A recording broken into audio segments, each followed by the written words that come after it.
শোনেন, আই মানে হচ্ছে আমি, লাভ মানে হচ্ছে ভালোবাসা, ইউ মানে হচ্ছে তুমি। বলেন।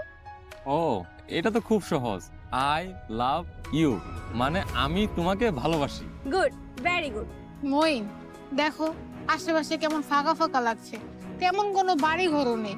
এখানে বাড়ি ঘরে আমরা কিভাবে থাকবো? আরে বোকা, আমাদের বাড়ি যদি অনেক দ্রুত উঠে তাও মিনিমাম 5 বছর সময় লাগবে। ততদিনে দেখবা এইখানে আশপাশে সব জায়গায় বাড়ি তৈরি হয়ে গেছে। ঢাকাতে জমির দাম সোনা। শোনো, আমারে সাইজ করে সব সম্পদ আমার হাতের মুঠোয় আনতে হইব। এর লাগে আমার 20 লাখ টাকা প্রয়োজন। তুমি তাড়াতাড়ি আমার 20 লাখ টাকা জোগাড় করে দাও। পাগল হয়েছো তুমি? 20,000 টাকার খবর নাই, 20 লাখ টাকা ধর। 1 বিঘা জমির দাম কত? কত? 20 লাখ? 1 বিঘা জমি বেচা দাও, 20 লাখ টাকা 20 কোটি হয়ে ফেরত আইব। বাবা জামাই, আজকে বেশি কাজ নাই। ওই শ্বশুর জামাই মিলে কাজ করলে এক বেলাতে কাজ শেষ হয়ে যাবে। আব্বা, আমি খেতে যেতে পারবো না, আপনি একা কাজ করেন। যাও বাবা, কামে যাও। তুমি যদি কামে না যাও তো 500 টাকা দিয়ে কামলা লইতে হইব। অভাবের সংসার বুঝুই তো বাবা। সাথী, তুই তোর জামাইয়ের একটু বুঝা। আরেকবার এই কথা কইলে দৌড়ায় মসজিদে যাবো। কেন বাবা, 2 রাকাত নফল নামাজ পড়তে যাইবা? মাশাআল্লাহ। বাবা, নামাজ পড়তে যাবা? আগে ফরজ নামাজ পড়ো, তারপরে নফল নামাজ। মসজিদে যাইয়া মাইকিং করবো, প্রিয় গ্রামবাসী, আমার শ্বশুর জনাব, প্রণাম যেন কি মনির হোসেন, মনির হোসেন। ও, আমার শ্বশুর আমার দিয়ে কামলার কাজ করায়, ঠিক মতন খাইতে দেয় না। থাক বাবা, তোমার কাজ করার লাগবে না। তুমি বাইরে ঘোরো, আড্ডা মারো। মা সাথী, ওরে আরো 2টা রুটি দে। শুনলাম ঢাকা নাকি বাড়ি করতেছেন, তাও একটা না 2টা। এতদিনই গ্রামে ছিলেন, এখন তো শহরে যেতেছেন, চাঁদের দেশে। এই গ্রামে দর্শক, লোভ মানুষকে কত নিচে নামাতে পারে তার সবচেয়ে বড় প্রমাণ হয়তো আমেনা। 20 লাখ টাকার প্লট কিনে 11 কোটি টাকার মালিক হওয়ার যে দিবা স্বপ্ন সে দেখছে, তা কি আদৌ পূরণ হবে, নাকি এই অন্ধ লোভই ডেকে আনবে তার জীবনের সবচেয়ে বড় পতন? অন্যদিকে সালাউদ্দিন কেন হঠাৎ করে গোরস্থানের লাশ দাফনের কথা বলে 1000 টাকা চাইছে? নিজের আপন মানুষদের ঠকিয়ে বাবা মাকে লুকিয়ে আমেনা আর মঈন যে ভয়ঙ্কর পথে পা বাড়িয়েছে, তার শেষ পরিণতি কি হতে চলেছে? আজকের পর্বে এমন কিছু ঘটনা ঘটেছে যা আপনাদের ভাবনার জগৎকে পুরো উলটপালট করে দেবে। প্রথম থেকে শেষ পর্যন্ত প্রতিটি দৃশ্যেই ছিল চরম সাসপেন্স আর ইমোশনের ছড়াছড়ি। পর্বের অন্যতম আবেগঘন এবং কষ্টদায়ক দৃশ্য ছিল যখন একজন বৃদ্ধ বাবাকে তার নিজের মেয়ের জামাইয়ের বাড়িতে চরম অপমানের শিকার হতে হয়। নিজের মেয়ের বাড়িতে এসে একজন বাবাকে যখন কাজের মানুষের মতো খাটানো হয় এবং সামান্য খাবারটুকুও ঠিকমতো দেওয়া হয় না, তখন একজন বাবার মনের অবস্থা ঠিক কেমন হতে পারে তা এই দৃশ্যে খুব দারুণভাবে ফুটে উঠেছে।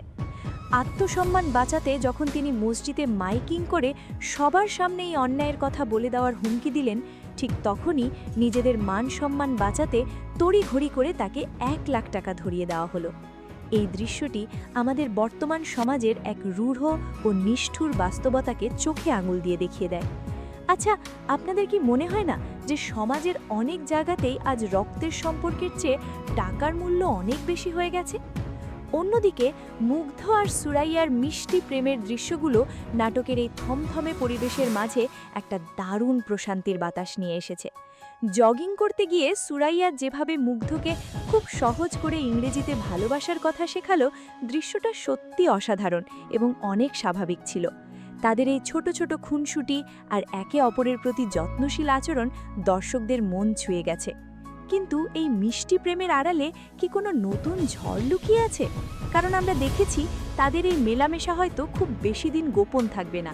পরিবারের অন্য কেউ হঠাৎ করে এই ব্যাপারটি জেনে গেলে এই সুন্দর সম্পর্কটি কিভাবে টিকে থাকবে সেটা নিয়েও কিন্তু মনে একটা বড় প্রশ্ন থেকে যায়। তবে পুরো পর্বের সবচেয়ে বড় কেন্দ্রবিন্দু ছিল আমেনার আকাশ কুসুম স্বপ্ন আর সীমাহীন লোভ। আব্বা যখন মঈনকে ঢাকায় প্লট কেনার পরামর্শ দেন, তখন আমেনার খুশিতে মাটিতে পা পড়ছিল না। সে একদম নিশ্চিত যে সালাউদ্দিন এই প্লট কেনার জন্য টাকার ব্যবস্থা করে দেবেই। কিন্তু আপনারা কি খেয়াল করেছেন আমেনার ভেতরে কতটা ভয়ঙ্কর স্বার্থপরতা কাজ করছে? সে চায় ঢাকায় বাড়ি হবে, আর সেই বাড়ির নাম হবে তার নিজের মায়ের নামে, অর্থাৎ জাহেদা ভিলা। সে মঈনকে বারবার প্ররোচিত করছে যেন এই প্লট কেনার কথা পরিবারের অন্য কেউ, বিশেষ করে বাবা মা যেন কোনোভাবেই জানতে না পারে। যে মেয়ে নিজের শ্বশুর শাশুড়িকে লুকিয়ে শুধুমাত্র নিজের স্বার্থের কথা ভেবে এত বড় একটা সিদ্ধান্ত নিচ্ছে, তার এই স্বপ্ন কি কখনো আলোর মুখ দেখবে? 20 লাখ টাকা দিয়ে 3 কাঠা জমি কিনে সেখানে 6 তলা বাড়ি করে কোটি কোটি টাকা কামানোর যে অবাস্তব স্বপ্ন আমেনা দেখছে, তা সত্যি হাস্যকর, আবার একই সাথে ভয়ঙ্কর। এখন প্রশ্ন হলো, সামনের পর্বে কি হতে পারে? পরিস্থিতি দেখে মনে হচ্ছে আমেনার এই অতি লোভ তাকে খুব শীঘ্রই একটা বড় ফাঁদে ফেলতে যাচ্ছে। আমার ধারণা আমেনার এই ঢাকায় প্লট কেনার পুরো বিষয়টি হয়তো একটা বড় ধরনের প্রতারণা চক্রের অংশ। হতে পারে মঈন আর আমেনা তাদের জমানো সব টাকা তো হারাবেই, উল্টো বিশাল ঋণের বোঝায় জড়িয়ে পড়বে। সম্ভবত সালাউদ্দিন যখন এই প্রতারণার কথা জানতে পারবে, তখন সে আর আগের মতো অন্ধভাবে তাদের পাশে দাঁড়াবে না। অন্যদিকে পর্বের শেষে সালাউদ্দিনের যে অদ্ভুত আচরণ আমরা দেখলাম, গোরস্থানে লাশ দাফনের কথা বলা এবং টাকা চাওয়া, আমার মনে হচ্ছে এটা কোনো গভীর হতাশা বা মানসিক চাপের চরম বহিঃপ্রকাশ। সে হয়তো খুব ভালোভাবে বুঝতে পেরেছে তার চারপাশের পরিবার কতটা লোভী আর স্বার্থপর হয়ে গেছে। হতে পারে আগামী পর্বে সালাউদ্দিন এমন কোনো কঠোর সিদ্ধান্ত নেবে যা আমেনার পায়ের তলার মাটি এক নিমেষে সরিয়ে দেবে। আমার ধারণা সালাউদ্দিনের এই নীরবতা বা অদ্ভুত আচরণ আসলে বড় কোনো ঝড়ের পূর্বাভাস। আপনাদের কি মনে হয়, আমেনা কি আসলেই কোনো ভয়ঙ্কর প্রতারণার শিকার হতে যাচ্ছে, নাকি সালাউদ্দিন শেষ মুহূর্তে এসে তাকে বাঁচিয়ে নেবে? আপনাদের মূল্যবান মতামত অবশ্যই কমেন্ট করে জানাবেন, কারণ আপনাদের প্রতিটি কমেন্ট আমি খুব মনোযোগ দিয়ে পড়ি। ভিডিওটি ভালো লাগলে একটি লাইক দিন, আর চ্যানেলে নতুন হলে সাবস্ক্রাইব করে বেল আইকনটি অন করে রাখুন বাংলা নাটকের এমন দারুণ সব রিভিউ আর আপডেট সবার আগে পেতে। দেখা হবে পরের ভিডিওতে। ভালো থাকবেন সবাই।